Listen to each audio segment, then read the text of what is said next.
Boa noite, pessoal. Sejam bem-vindos a mais uma reunião do nosso grupo de intercessão. Vamos nos achegando, você vai se acomodando aí.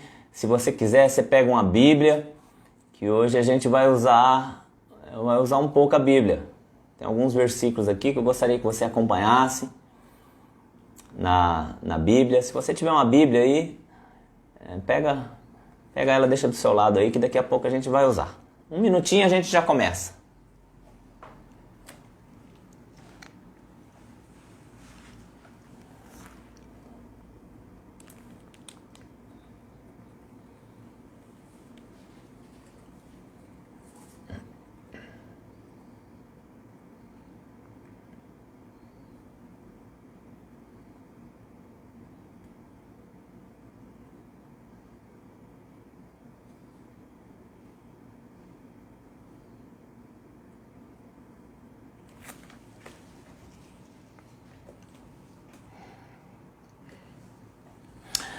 Vamos lá.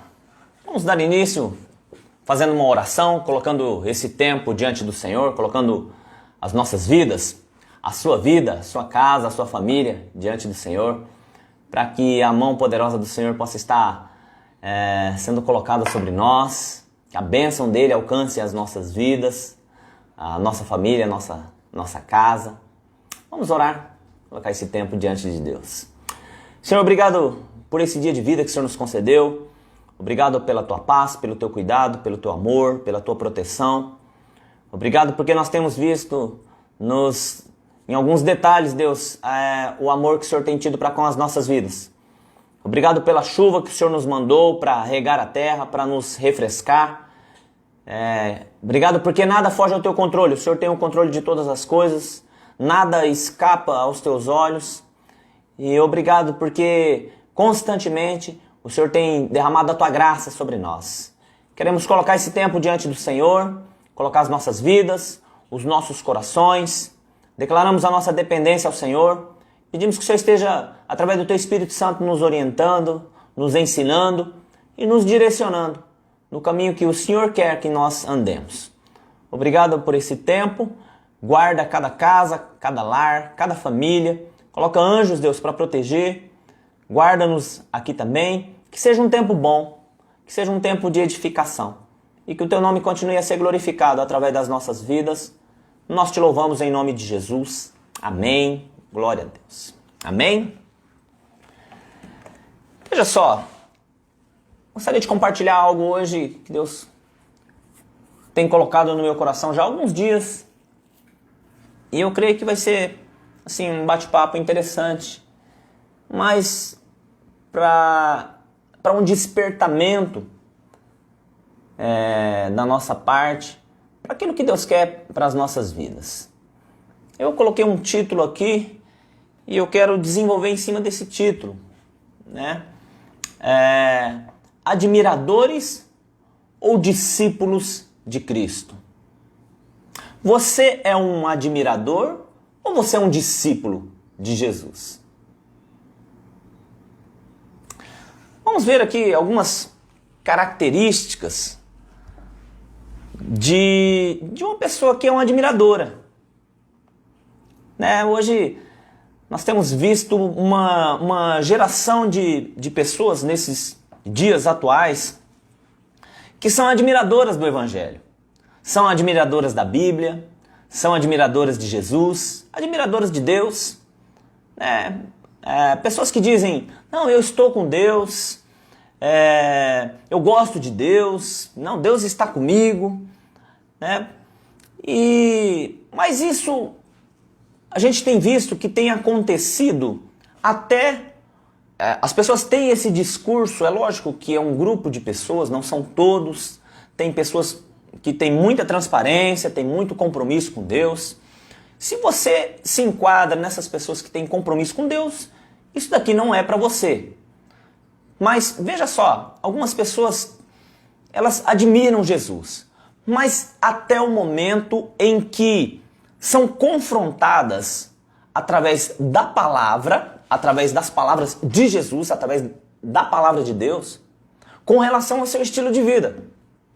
Então, até então, elas admiram Jesus, elas gostam, elas admiram a Bíblia, elas admiram Deus, mas quando são confrontadas pelo estilo de vida que elas levam, quando o assunto é relacionado aos erros que elas têm cometido, aos pecados que elas têm cometido, aí o discurso muda.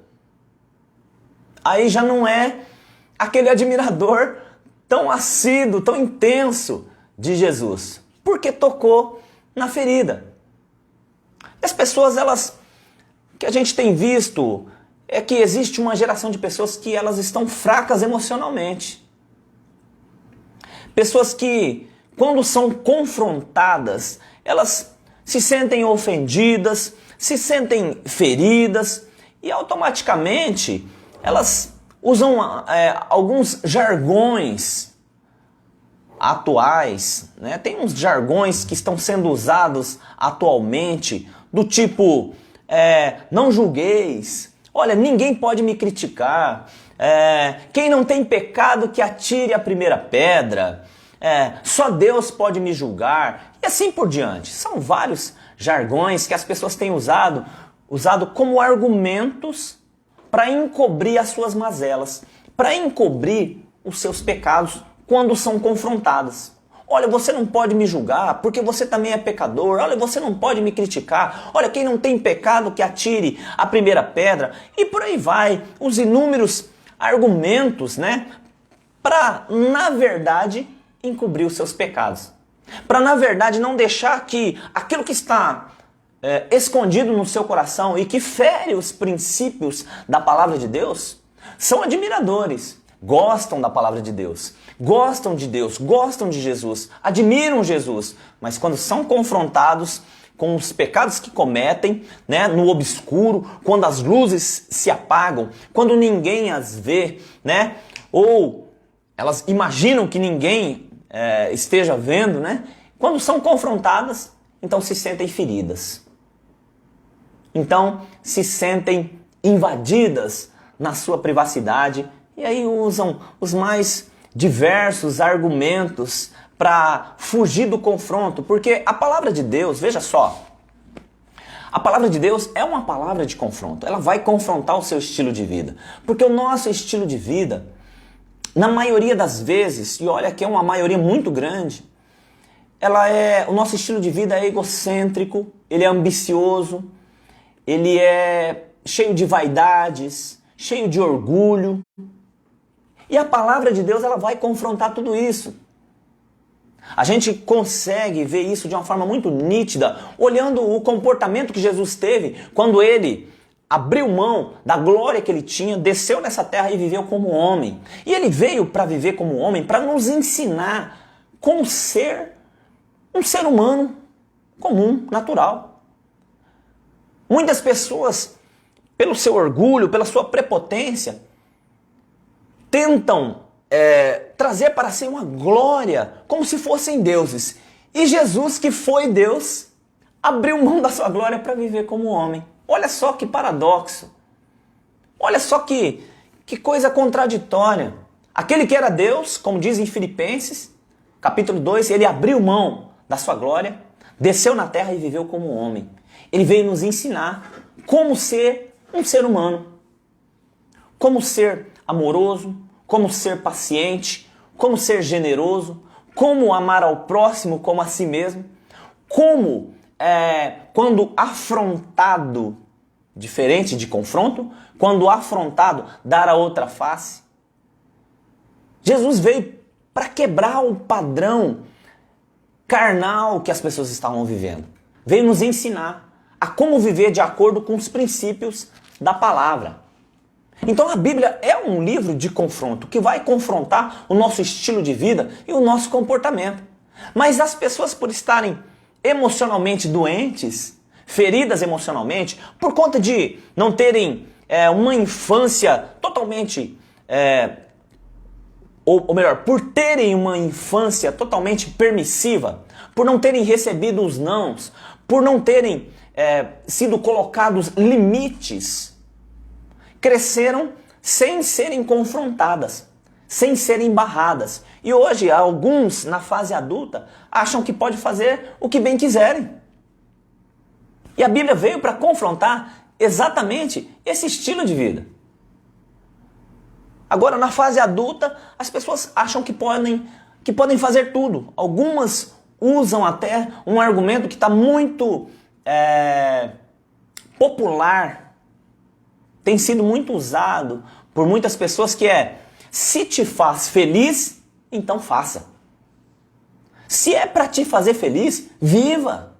Vá viver a sua felicidade. Olha, se divorciar vai te fazer feliz, então divorcie. Olha, se sair com um homem sair com outro homem, uma mulher sair com outra mulher, se um homem que é casado sair com outra mulher, se isso aí te faz feliz, então faça. Que ultrapassou o limite da liberdade e se tornou uma libertinagem, que é totalmente diferente da liberdade. O Espírito Santo, Deus, mandou Jesus para nos dar liberdade, não libertinagem. Liberdade de fazermos escolhas, mas de assumirmos as consequências das nossas escolhas e das nossas decisões.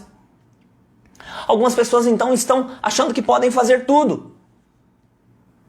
Se é para te fazer feliz, então faça. E muitos estão se esquecendo, e outros porque não conhecem um texto muito conhecido que está aqui em 1 Coríntios. Veja só, eu quero ler esse texto com você. 1 Coríntios no capítulo 6, verso 12, diz assim: todas as coisas me são lícitas, mas nem todas convêm. Todas as coisas me são lícitas, mas eu não me deixarei dominar por nenhuma delas. Você até tem liberdade para fazer o que você quiser. São coisas lícitas, você tem liberdade. É lógico que não estamos falando de ilicitudes. Estamos falando de coisas lícitas. Mas veja só, mesmo as coisas lícitas com relação à legalidade, à lei humana, às vezes essas coisas são imorais com relação à palavra de Deus. E essas coisas que são lícitas aos olhos humanos, mas que são imorais aos olhos da palavra de Deus, são essas que não convêm. Todas as coisas me são lícitas, mas eu não me deixarei levar por nenhuma delas. Outro texto está lá em Gênesis, no capítulo 4, verso 7, um texto bem conhecido, quando houve Caim e Abel foram oferecer sacrifícios a Deus. Deus aceitou a oferta de sacrifício de Abel, rejeitou Caim a sua oferta, e aí Deus fala algo interessante para Caim. Deus fala assim: Caim ficou injuriado por conta disso, descaiu o semblante, ele ficou muito nervoso porque Deus não aceitou a sua oferta. Fraco emocionalmente. E Deus fala isso para ele: se procederes bem, não serás aceito. Ou seja, se você fazer o certo, você vai ser aceito. Agora veja só, se não procederes bem, o pecado jaz à porta, e sobre ti será o seu desejo, mas sobre ele deves dominar. Vão vir alguns desejos, vão vir algumas coisas lícitas que não convêm, e você tem tem condição de dominar sobre essas coisas, para que não tragam consequências irreparáveis. Algumas pessoas estão usando: se te faz feliz, então faça. Mas podem ser até lícitos. Mas será que convém? Pessoas que estão sendo confrontadas pelo seu estilo de vida são até admiradores, mas não são discípulos. E eu quero usar um exemplo hoje de alguém que era um admirador. Gostava do profeta. Gostava da palavra, gostava de ouvir a palavra. Está aqui no texto de Marcos, no capítulo de número 6. Se você tiver uma Bíblia, Marcos, no capítulo de número 6. Olha só o texto. A partir do verso de número 17 diz assim: pois Marcos, Evangelho de Marcos, capítulo de número 6, o verso é o 17. Diz assim a palavra de Deus: pois o próprio Herodes mandara prender a João e encerrá-lo no cárcere, por causa de Herodias, com quem se havia casado, embora ela fosse mulher do seu irmão Filipe. Herodes casou com uma mulher que era mulher do seu irmão. Pois João dizia a Herodes: não te é lícito possuir a mulher de teu irmão. Ele foi confrontado pelo profeta João. 19. De modo que Herodias o odiava e queria matá-lo. A mulher, quando os dois foram confrontados, a mulher passou a odiar João e estava tentando achar um jeito de matá-lo. Mas não podia. 20. Porque Herodes temia João, sabendo que era homem justo e santo. Olha aqui o segredo. Herodes temia João, sabendo que era um homem justo e santo, e o guardava com segurança, e fazia muitas coisas, atendendo-o, e de boa vontade o ouvia. Veja só, Herodes, que era o governador da época, ele gostava de João. Ele era um admirador de João. Gostava de ouvir as lives de João. Ele gostava da palavra que João ministrava, os conselhos que João dava. Ele, olha, de boa vontade o ouvia, atendia os pedidos de João. Mas mandou prender João. Em determinado momento, em uma festa que ele comemorava o seu aniversário, Herodias, com toda um objetivo sorrateiro, manipuladora, agindo ali sob a influência do mesmo espírito que agiu em Jezabel lá com Acabe. Herodias prepara a sua filha, Salomé, e era uma jovem muito bonita. Ela vai e dança na presença do imperador, do rei lá, né? Na presença dele e dos grandes que estavam com ele. E aí o rei já tinha tomado alguns vinhos ali, estava um tanto alegre, né? E ele pega e fala para a jovem: você pede o que você quiser, que eu vou te dar, até metade do meu reino. E aí Salomé, uma jovem inexperiente, talvez ali, foi falar com a sua mãe, Herodias, a Jezabel. E aquela mulher já, como tinha planejado tudo, ela fala para Salomé: pede para ele a cabeça de João Batista. E a jovem fala para Herodes. Herodes fica triste no início, mas depois ele manda trazer em uma bandeja a cabeça do profeta João Batista. Veja só, Herodes era um admirador. Herodes gostava da palavra. Herodes gostava de ouvir João Batista. Isso aqui aconteceu quando Jesus começou o seu ministério. E ele começou a impactar muitas pessoas. E nesse momento aqui, veja só, no momento, o contexto desse capítulo aqui é que Jesus começou a impactar e fazer muitas coisas, e Herodes ele ficou preocupado, e ele falou assim: quem que é esse homem? Será que foi João Batista que ressuscitou? Né? No verso 16 ele fala assim: Herodes, porém, ouvindo isso, disse: este é João, a quem mandei degolar, que ressurgiu? E aí conta-se a história do que tinha acontecido com João, que ele tinha mandado degolar. Ou seja, Herodes era um admirador, ele gostava da palavra. Ele gostava de ouvir as lives de João. Ele gostava de ouvir o evangelho, os conselhos de João. Mas quando foi confrontado acerca do seu pecado, porque ele estava possuindo uma mulher que era do seu irmão, aí João já não é mais um cara legal. E aí ele, manipulado pela mulher que também fora descoberta no seu ato pecaminoso, manda cortar a cabeça de João. Ele não teve pulso, ele até gostava de João, mas não teve pulso para rejeitar a proposta diabólica daquela jovem, influenciada pelo espírito de sensualidade, pelo espírito jezabélico da sua mãe. Herodes não teve, ele era o governador. Ele poderia simplesmente dar outra coisa. Mas para impressionar os grandes e principalmente para calar a voz profética, ele manda cortar a cabeça de João. E às vezes isso está acontecendo comigo e com você. Com nós que não somos discípulos, mas somos admiradores de Jesus. Quando somos confrontados com relação ao nosso estilo de vida, ou com relação ao pecado que está nas nossas vidas, pelo profeta, pelo pastor, pelo líder, às vezes o desejo é cortar a cabeça do pastor. Porque ele está denunciando o nosso estilo de vida oculto, os pecados cometidos no obscuro. É aquele pecado que só você, no seu pensamento, só você sabe. Mas Deus também sabe. E outra, o diabo também sabe.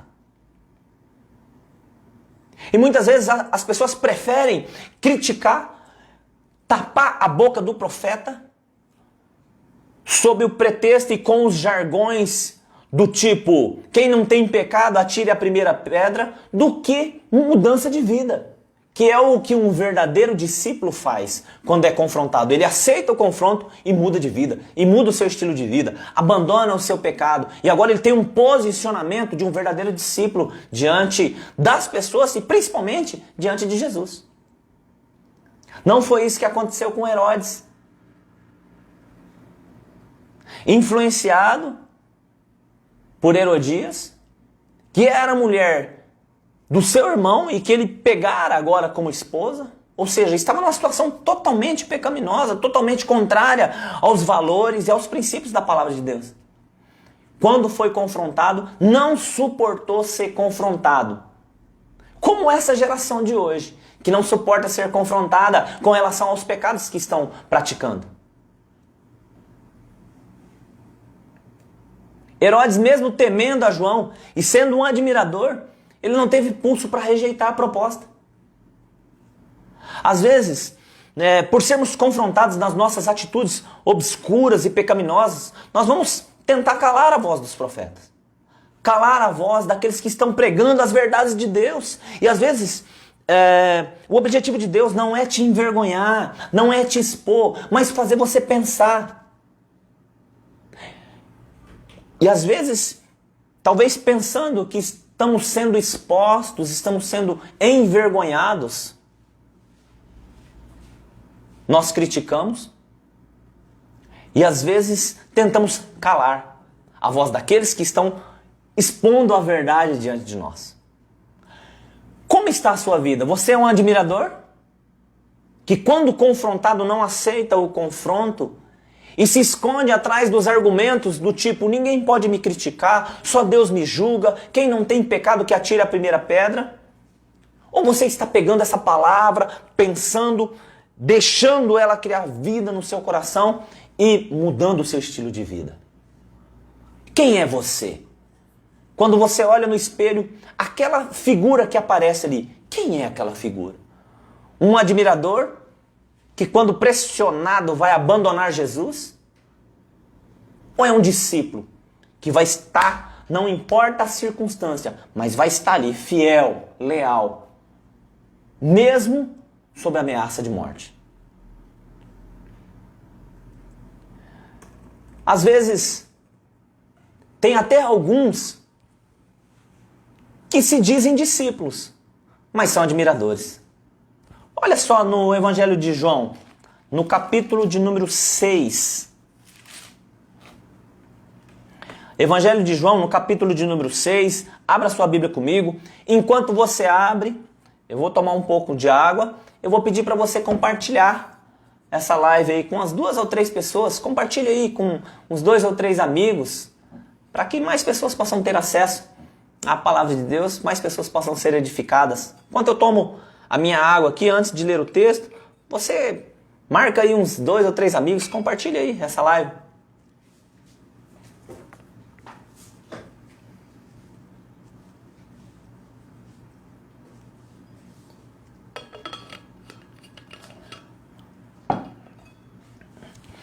Vamos lá, Evangelho de João, no capítulo 6. O verso é o de número 60. Algumas pessoas, às vezes, até se dizem discípulos de Jesus. Mas quando são confrontadas pela verdade, pelas verdades profundas da palavra, acabam abandonando. Olha só o que diz o verso 60. Muitos dos seus discípulos, ouvindo isto, disseram: duro é este discurso, quem o pode ouvir? Compreendendo que seus discípulos murmuravam a respeito disto, Jesus lhe disse: isto vos escandaliza? Que aconteceria então se visseis o Filho do Homem subir para onde primeiro estava? O Espírito é que vivifica, a carne para nada serve. As palavras que eu vos disse são Espírito e vida. Mas alguns de vós não creem, pois Jesus sabia desde o princípio quais eram os que não criam e quem o trairiam. Prosseguiu: é por isso que eu vos disse que ninguém pode vir a mim se pelo Pai não lhe for concedido. A partir de então, muitos dos discípulos voltaram atrás e já não andavam com ele. O que aconteceu aqui? Enquanto Jesus estava andando sobre as águas, enquanto Jesus estava curando os aleijados, curando os cegos, os coxos, enquanto Jesus estava multiplicando os pães e os peixes e saciando a fome daquelas pessoas, elas estavam ali querendo os benefícios de Jesus, querendo as bênçãos de Jesus, querendo o pão, querendo as vestimentas, querendo os milagres de Jesus. Mas a partir do momento que Jesus começou a falar que ele era o pão da vida, ou seja, que essas pessoas precisavam ter um posicionamento, não apenas buscar os prazeres, os benefícios, as conquistas, a prosperidade, mas ter uma vida compromissada com o Evangelho, foram confrontadas no seu pecado, elas começaram a abandonar. Elas eram admiradoras. Elas gostavam de ouvir Jesus, gostavam também, ou mais ainda, dos seus benefícios. Gostavam dos presentes que Jesus dava. Gostavam do pão, gostavam dos milagres. Muitos procuravam Jesus porque estavam doentes, porque tinham problemas. Mas quando Jesus começa a chamar as pessoas para um compromisso sério de posicionamento, de ter uma vida regrada, de ter uma vida em santidade, e não uma santidade utópica de vestir vestes brancas com auréola na cabeça, não, fugir da aparência do mal, fugir do pecado, ter uma vida íntegra, ter uma vida pautada em valores e princípios da palavra, as pessoas começaram a abandonar Jesus. Duro é esse discurso. O que é isso que o Senhor está pedindo para nós? A gente gostava quando o Senhor nos dava os pães e os peixes. A gente gostava quando o Senhor fazia os milagres. A gente gostava quando o Senhor resolvia os nossos problemas. É exatamente a geração de hoje. A geração que não quer ser confrontada. São admiradores, mas não são discípulos. Se dizem discípulos, mas quando confrontados, revelam quem realmente são. Revelam o seu interior. Revelam o seu coração. Tiram a capa, que até aparentam ser cristãos, mas na verdade não são. São admiradores. Querem os benefícios, mas não querem compromisso. Amam mais este mundo do que a palavra de Deus. Amam mais as coisas deste mundo do que o reino de Deus. É parecido com Demas, aquele que abandonou Paulo quando Paulo escreveu para Timóteo na segunda carta, no capítulo de número 4, verso 10. Demas me abandonou, amando mais esse século do que o reino. São admiradores, que gostam mais dos prazeres, gostam mais dos pecados. E quando são confrontados nesses pecados, abandonam. Às vezes até param para ouvir, como Herodes parava para ouvir a live de João. Mas quando são confrontados, se sentem magoados, se sentem feridos, se sentem invadidos. Nunca param para raciocinar se realmente aquilo que estão falando é verdade ou não. Se aquilo que a Bíblia está falando é verdade ou não. Se aquilo que a Bíblia está confrontando realmente é a realidade do estilo de vida que elas estão tendo ou não. Você é um admirador ou é um discípulo? Enquanto Jesus estava satisfazendo seus desejos carnais, dando pão, vestimentas, vitória, conquista, benefícios, as pessoas, elas vão continuar procurando Jesus.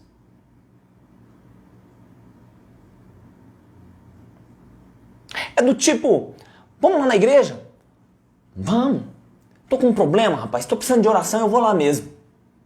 Olha, eu tô com um problema no meu trabalho, tô com um problema no meu casamento, tô com um problema na minha família, tenho um filho que tá nas drogas, tenho um outro que tá na bebida, eu tô com um problema financeiro. Ah não, eu vou lá na igreja porque, né, quem sabe o pessoal ora por mim lá e resolve o meu problema. Como se fosse uma loja de conveniência ou fosse lá para buscar aquilo que eu preciso naquele momento. Mas na hora de ter um compromisso com Deus, de ter uma vida de acordo com aquilo que Ele quer para nós, nós viramos as costas. Somos admiradores. Gostamos dos benefícios.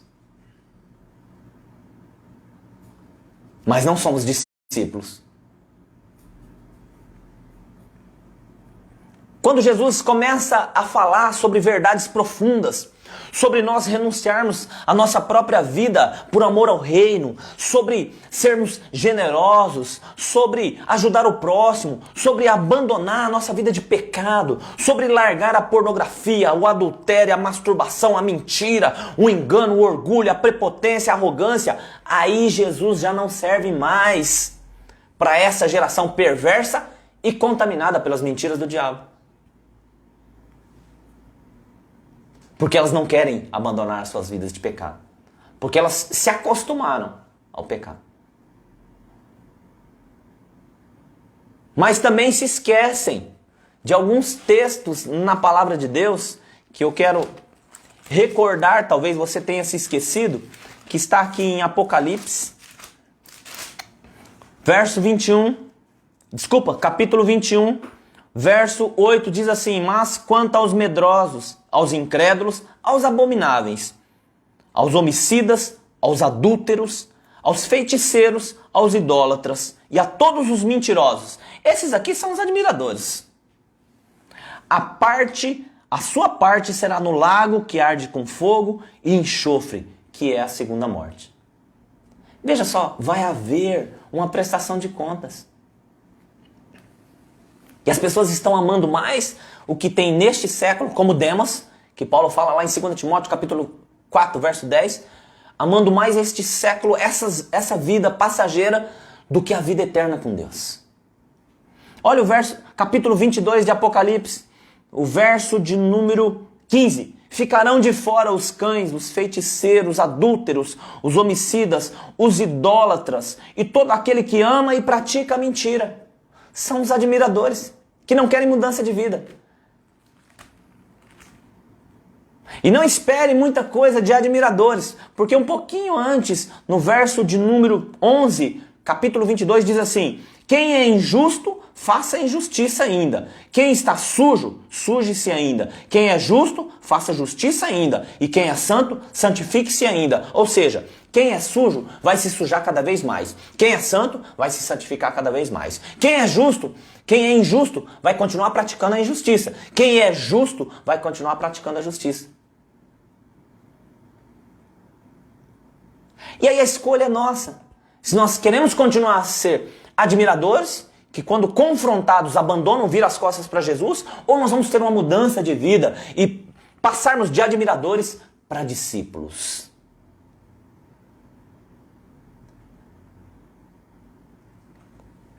Veja só, os admiradores, eles querem apenas satisfazer o seu ego, o seu ventre.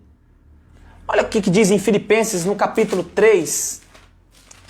Eu disse que a gente ia usar a Bíblia um pouco hoje, porque vale mais alguns versos da Bíblia, alguns versículos da Bíblia aqui, do que 1000 palavras com a minha própria sabedoria. Veja só, Filipenses 3, verso 19 diz assim: o seu fim é a perdição. Deixa eu ler desde o início para a gente ter um entendimento aqui. Verso 13. Irmão, não julgo que haja alcançado, Mas uma coisa faço, e é que, esquecendo-me das coisas que para trás ficam, e avançando para as que estão diante de mim, prossigo para o alvo, pelo prêmio da soberana vocação de Deus em Cristo Jesus. Todos quantos somos perfeitos, tenhamos este sentimento. E se pensais de outra maneira, também Deus vô-lo revelará. Mas andemos segundo já o que alcançamos. Irmãos, sede meus imitadores. Olha o que Paulo está falando para os filipenses. Sede meus imitadores e observai os que andam segundo o exemplo que tendes em nós. Pois muitos há, dos quais muitas vezes vos disse, e agora novamente digo, chorando, que são inimigos da cruz de Cristo. São admiradores, mas são inimigos da cruz de Cristo. Verso 19, o seu fim é a perdição, o seu Deus é o ventre e a sua glória é a vergonha. Só pensam nas coisas terrenas. São os admiradores que só pensam nas coisas terrenas. São inimigos da cruz. Até gostam de ouvir a palavra, mas não têm mudança de vida. Se acostumaram, estacionaram nos seus pecados. E quando nós falamos isso, nós falamos com muito temor, porque todos nós pecamos. Eu sou um pecador. Mas veja só, olha a diferença de um pecador contumaz que quer continuar no pecado e um pecador que luta para sair do pecado e viver a vontade de Deus. Quando nós entendemos aquilo que Jesus fez na cruz, nós queremos abandonar o pecado e muitas vezes nós pecamos sim, mas automaticamente o Espírito Santo nos convence do pecado, nos incomoda para que nós tenhamos um arrependimento e uma mudança de atitude. E se você realmente entendeu Jesus e convidou Jesus para fazer parte da sua vida, veja só, você convidou Jesus para fazer parte da sua vida, você disse que teve uma mudança de vida, mas o pecado que você praticava 5 anos atrás, você ainda continua praticando? Desculpa, mas você continua sendo um admirador, inimigo da cruz de Cristo.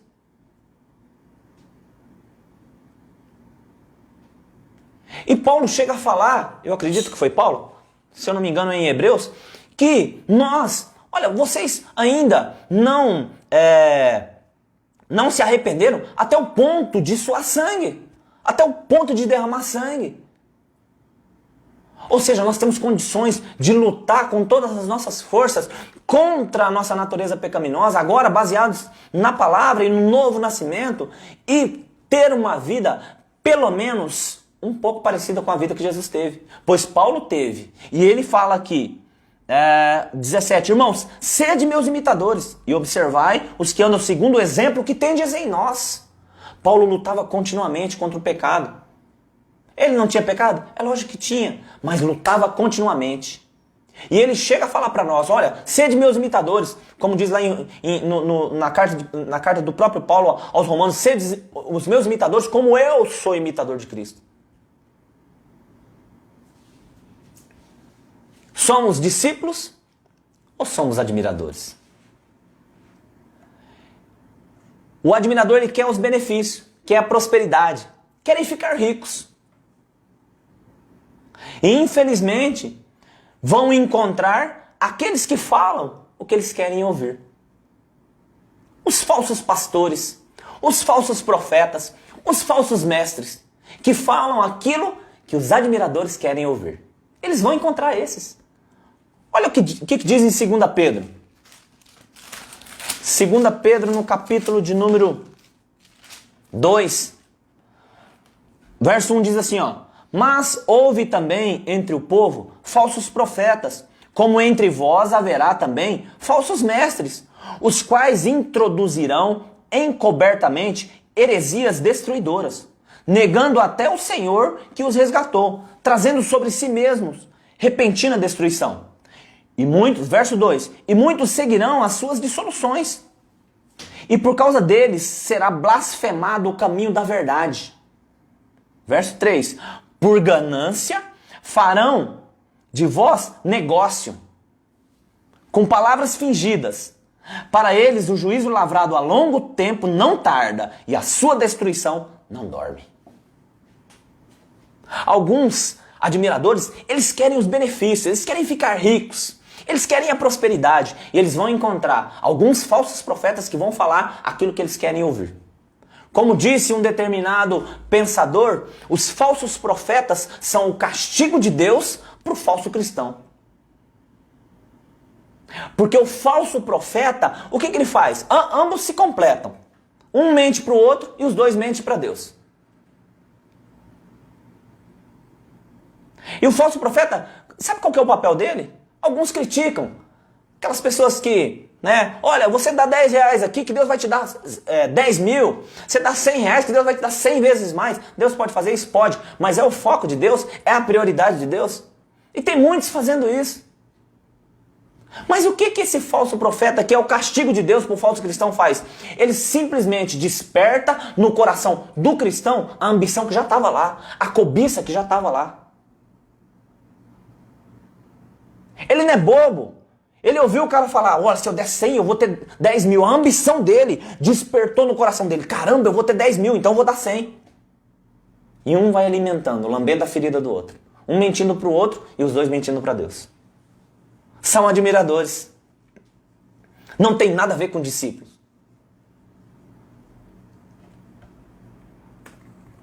Ezequiel capítulo 34. Vamos lá.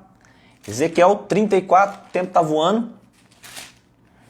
Ezequiel capítulo 34, olha só o verso de número 2. Diz assim: Filho do homem, profetiza contra os pastores de Israel. Profetiza e dize aos pastores: Assim diz o Senhor Deus: Ai dos pastores de Israel, que se apacentam a si mesmos. Não apacentarão os pastores as ovelhas? Comeis a gordura, vestivos de lã e degolais o cevado, mas não apacentais as ovelhas. A fraca não fortaleceste, a doente não curaste, a quebrada não ligaste, a desgarrada não tornaste a trazer, e a perdida não buscastes, mas dominais sobre elas com rigor e dureza. É um admirador que está se beneficiando das ovelhas. Do falso cristão, que quer enriquecer, que também é um admirador. Que quer ficar rico. Que acha que Deus é uma caderneta de poupança, que ele vai lá e investe 100 reais e ganha 10 mil. Eu vou tomar uma água, enquanto isso você compartilha essa live, para que algumas pessoas, alguns amigos possam ouvir, mais pessoas sejam alcançadas pela palavra de Deus.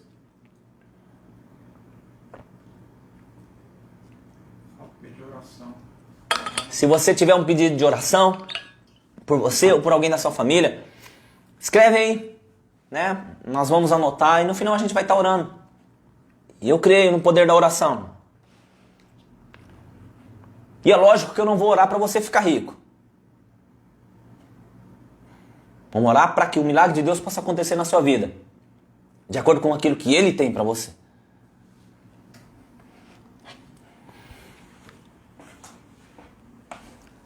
Agora veja só, olha a diferença. Nós falamos dos admiradores.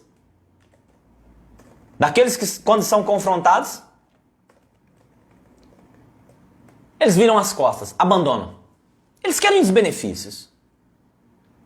E às vezes eles vão encontrar outros admiradores que falam o que eles querem ouvir. Que massageiam o seu ego. Que inflam o seu ego. Mas na verdade, o seu Deus é o seu ventre, como Paulo disse. Mas agora, e o discípulo? É aquele que é rápido no arrependimento.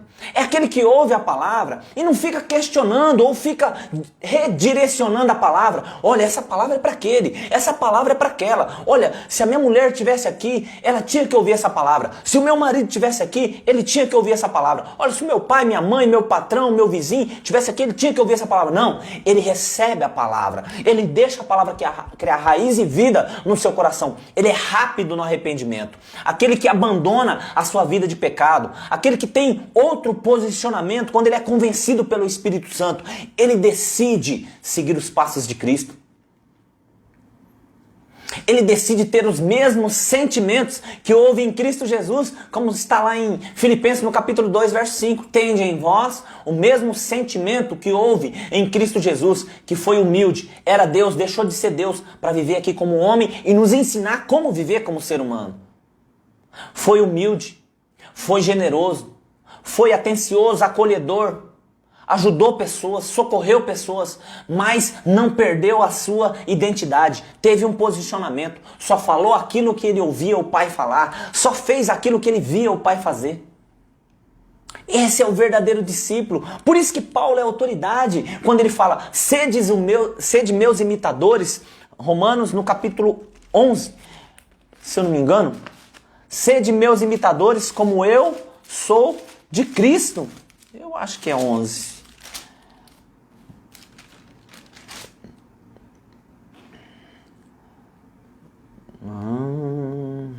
Não é. Daqui a pouco eu acho.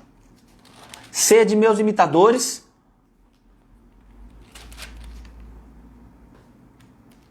Não é.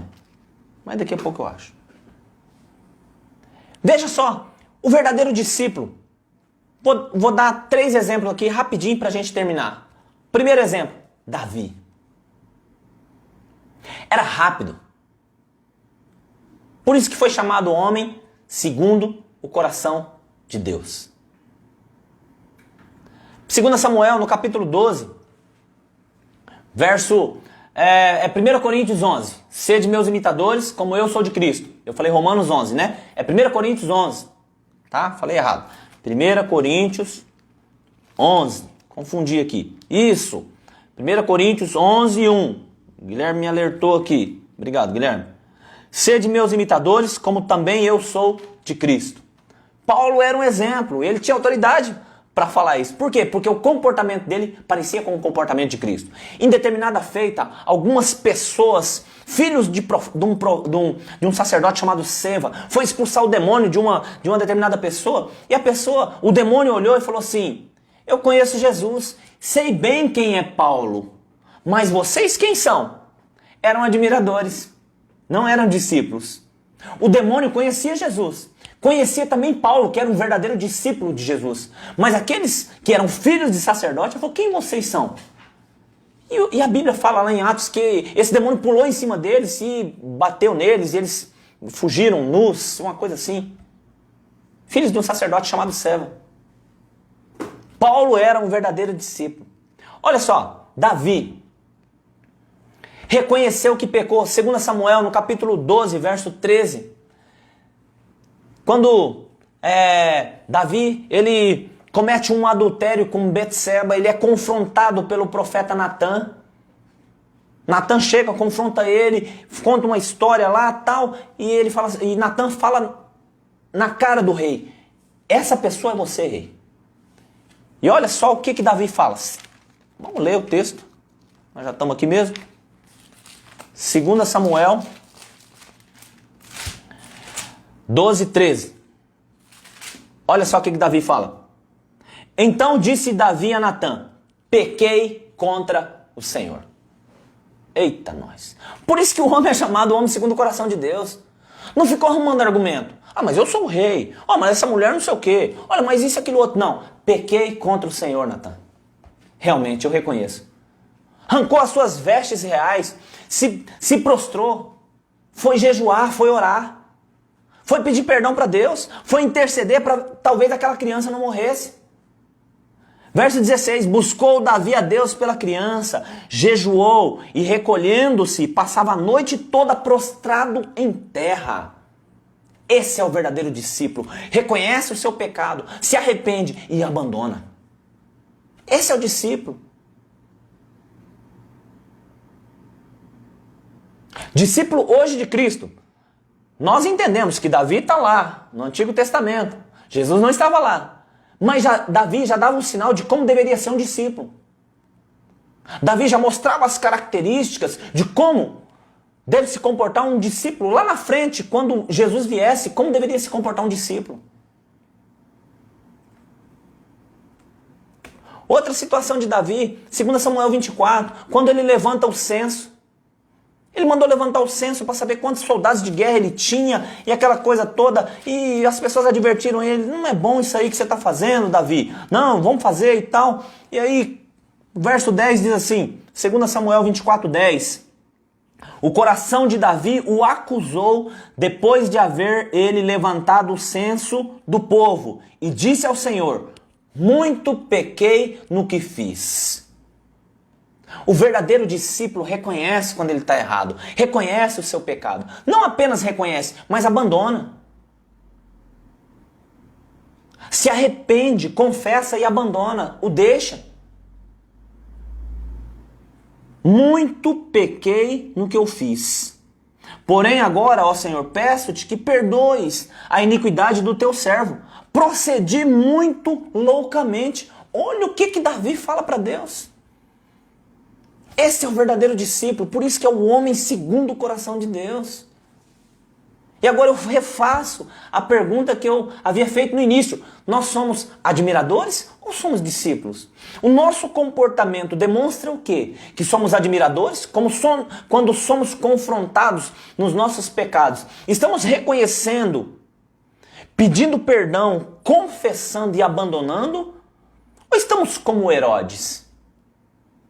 Ou estamos arrumando argumentos? Ou estamos como aqueles, entre aspas, discípulos do Evangelho de João no capítulo 60, que quando Jesus começou a falar de coisas profundas, eles viraram as costas falando que esse discurso é muito duro. Pastor Fernando, esse discurso que o senhor está falando é muito duro. Esse negócio de o senhor falar de pecado aí, pastor, você já está ultrapassado. Eu pergunto para você, você é um discípulo ou você é um admirador? É a palavra. Não sou eu que estou dizendo, é a palavra. Não queira ser mais sábio do que a Bíblia. Não queira ser mais inteligente do que Deus. O verdadeiro discípulo, ele não está isento de erros, de pecados. Mas quando os praticar, ele será rápido no arrependimento. Ele não vai ficar protelando, procrastinando, adiando a sua mudança de vida, a sua mudança de comportamento. Se é para resolver, vamos resolver. Se é para confessar, vamos confessar. Se é para consertar, vamos consertar.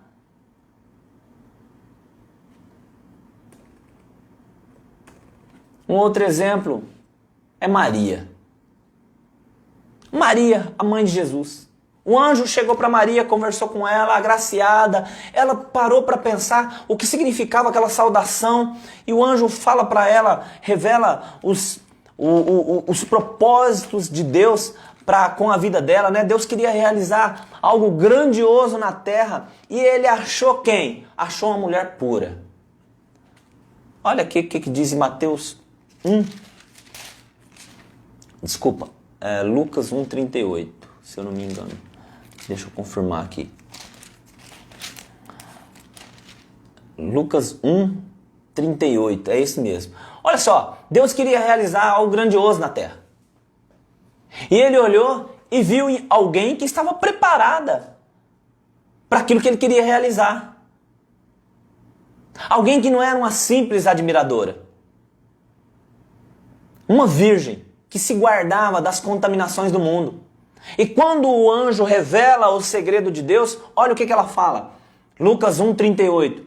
Disse então Maria, eu sou a serva do Senhor, cumpra-se em mim segundo a tua palavra. E o anjo ausentou-se dela.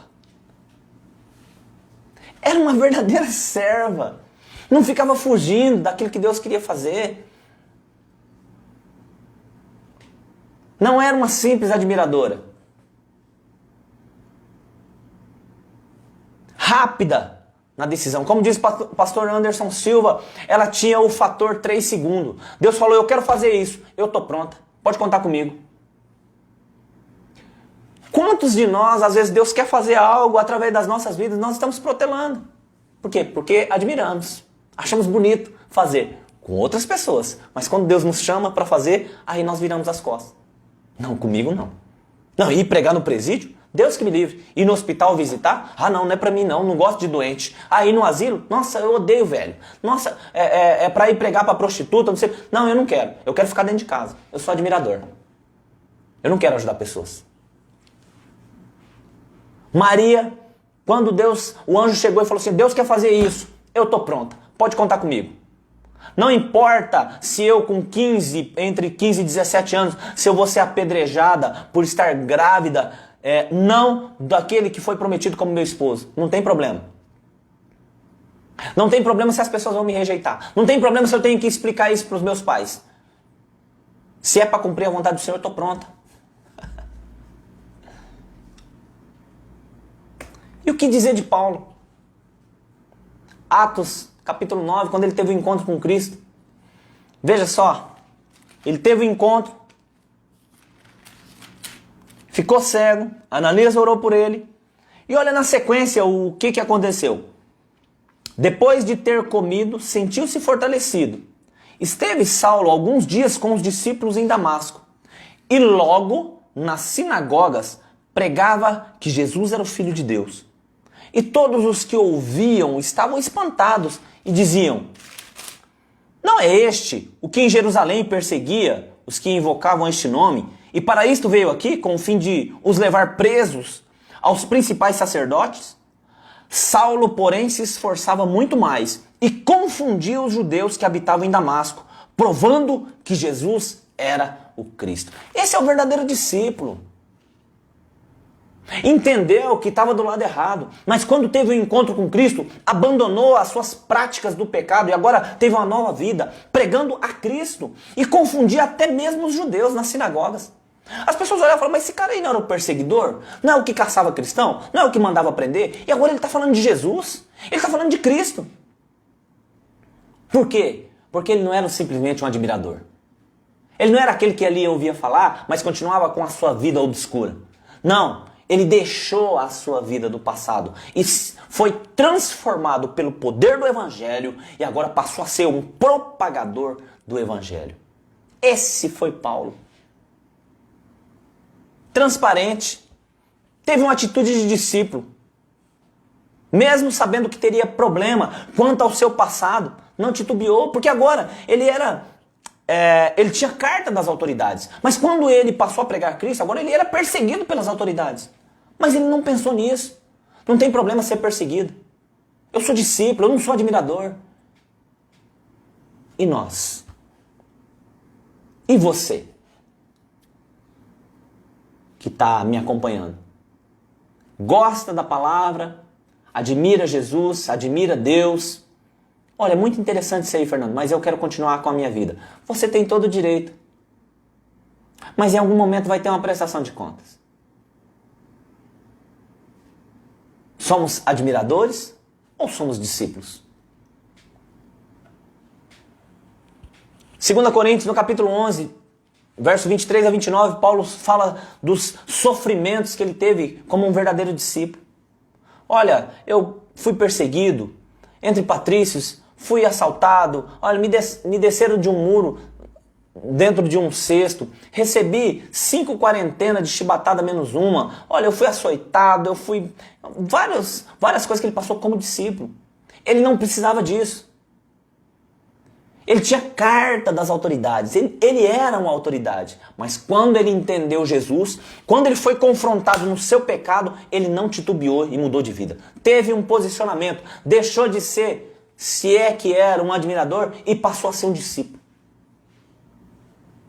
Filipenses, no capítulo 4, verso 11 ao 13, Paulo fala sobre como saber viver em toda e qualquer situação. Olha, eu sei ter prosperidade, mas eu sei ter abastança, mas eu sei também passar dificuldade. Eu sei viver em toda e qualquer situação.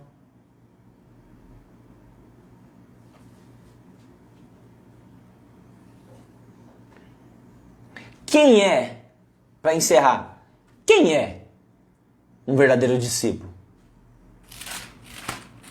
Colossenses, no capítulo 3, eu vou ler para nós encerrarmos esse texto. Colossenses, no capítulo 3, aqui fala as características de um discípulo. Eu gosto dessa parte aqui. Olha só, acompanhem comigo. Colossenses, carta de Paulo aos Colossenses, no capítulo 3, a partir do verso 1, diz assim, ó: portanto, se fostes ressuscitados com Cristo, Buscai as coisas que são de cima, onde Cristo está assentado à destra de Deus. Pensai nas coisas que são de cima e não nas que são da terra. Pois morrestes, e a vossa vida está oculta com Cristo em Deus. Discípulo. Quando Cristo, que é a nossa vida, se manifestar, então também vós vos manifestareis com Ele em glória. Fazei, pois, morrer a vossa natureza terrena. A natureza de um admirador. Qual que é a natureza de um admirador? Quais são as características? Olha só. Fazei, pois, morrer a vossa natureza terrena. A prostituição, a impureza, a paixão, a vil concupiscência, a avareza, que é a idolatria. Por estas coisas vem a ira de Deus sobre os filhos da desobediência. São os admiradores. Nelas também, em outro tempo, andaste, quando a vossa vida era dominada por elas. Vocês eram assim, mas agora vocês conheceram a Cristo. Deixem de essas práticas antigas de admiradores e passem a praticar aquilo que um discípulo pratica. Agora, porém, despojai-vos também de tudo, da ira, da cólera, da malícia, da maledicência, das palavras torpes da vossa boca. Não mintais uns aos outros, pois já vos despistes do velho homem, da velha criatura, dos velhos comportamentos, com seus feitos, e vos vestistes do novo, que se renova para o conhecimento, segundo a imagem daquele que o criou. Esse é o discípulo. E aí eu termino com uma pergunta que eu comecei. Somos admiradores ou discípulos de Cristo?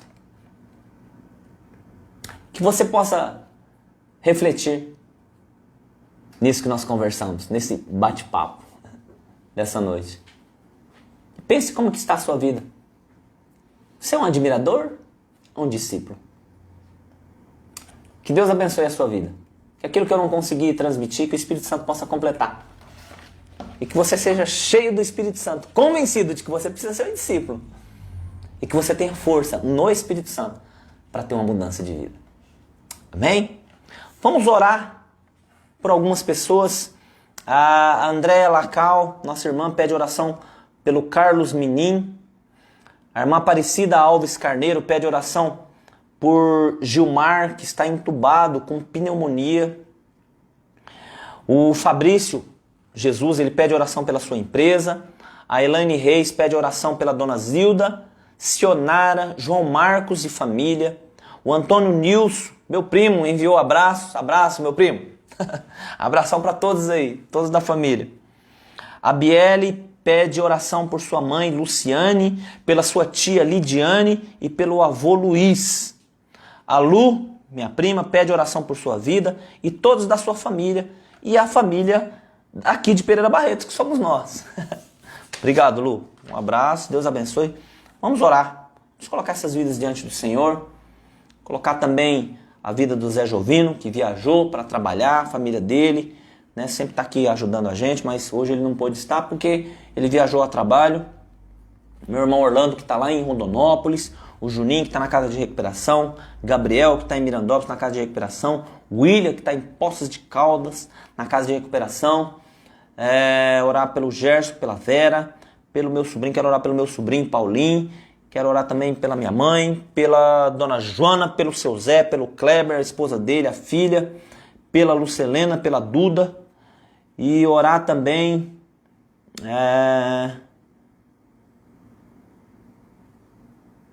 colocar a sua casa, a sua vida, a sua família diante do Senhor. Vamos orar?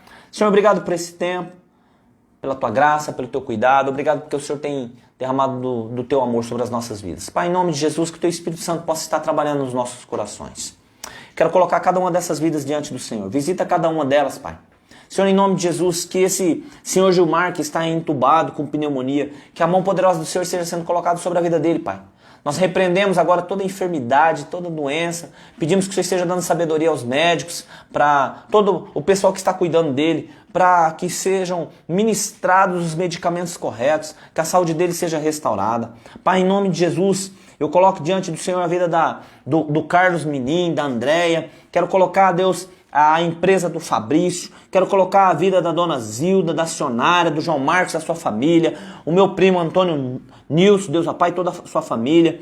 Deus, quero colocar diante do Senhor a vida da Luciane, da Lidiane, do Luiz, Deus, toda a família da Lucineide, meus primos, Deus, meus tios lá no Pernambuco, a Graci, Pai, em nome de Jesus, visita essas vidas, visita cada uma delas, derrama da tua graça, do teu amor, a tua prosperidade.